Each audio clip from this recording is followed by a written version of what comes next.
काम गर्ने हो, त्यही त हो काम भनेको। अब कोदालो खन्ने होइन, अनि भारी बोक्ने होइन, यहाँ टेबलमा बस्ने। आजको पहिलो निर्देशन के हो भन्दाखेरि यो स्कुल माध्यमिक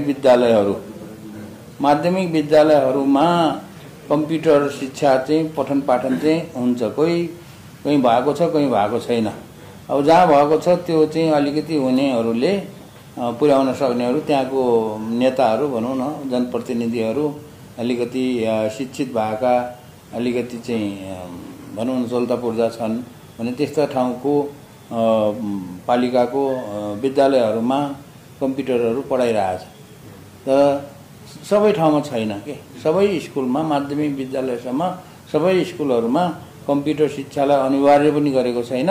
यो चाहिँ ऐच्छिक विषय हो, अप्सनल विषय। र अब यसरी अप्सनल विषय गर्दाखेरि के हुन्छ भने जुन स्कुलमा भनेको अब गरिब स्कुलमा चाहिँ के अरे त्यस्तो किसिमको व्यवस्था छैन, गर्न सकेनन्, जानेनन्, ढङ्गले ल्याएनन् भने त्यहाँको विद्यार्थीहरूले त अब त्यसको घाटा त विद्यार्थीहरूले बेहोर्नु पर्यो नि। र अबको जमानामा कम्प्युटरको त साक्षर हुनु पर्यो।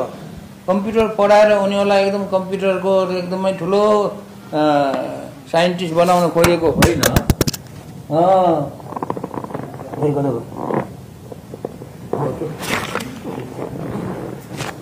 कम्प्युटर साइन्टिस्ट बनाउन खोजेको होइन के, उनीहरूलाई कमसेकम कम्प्युटरमा साक्षर हुनुपर्छ।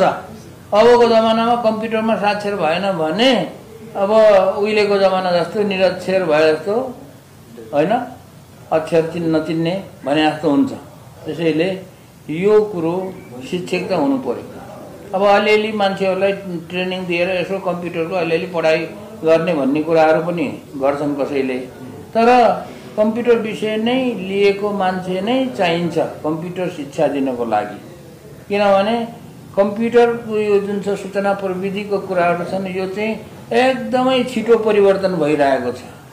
अहिले मैले भनौँ न यो वर्ष कुनै कम्प्युटर सिकेँ, अब 3-4 वर्षपछि त्यो त अहिले सिकेकोले पुग्दैन, त्यो त एकदमै अगाडि विकसित भइसकेको हुन्छ। त्यसैले यो चाहिँ अनिवार्य राख्नु पर्यो भनेर सचिवज्यूलाई चाहिँ मैले ल यसको उपाय निकाल्नु पर्यो र कति पैसा थप निकाल्नुपर्छ त्यो पनि हिसाब किताब निकाल्नुहोस् र कतिवटा टिचर चाहिन्छ।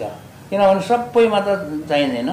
जति पनि माध्यमिक विद्यालय छ, केही माध्यमिक विद्यालयहरूमा कम्प्युटर शिक्षक अहिले पनि छन्, नभएका स्कुलहरूमा कम्प्युटर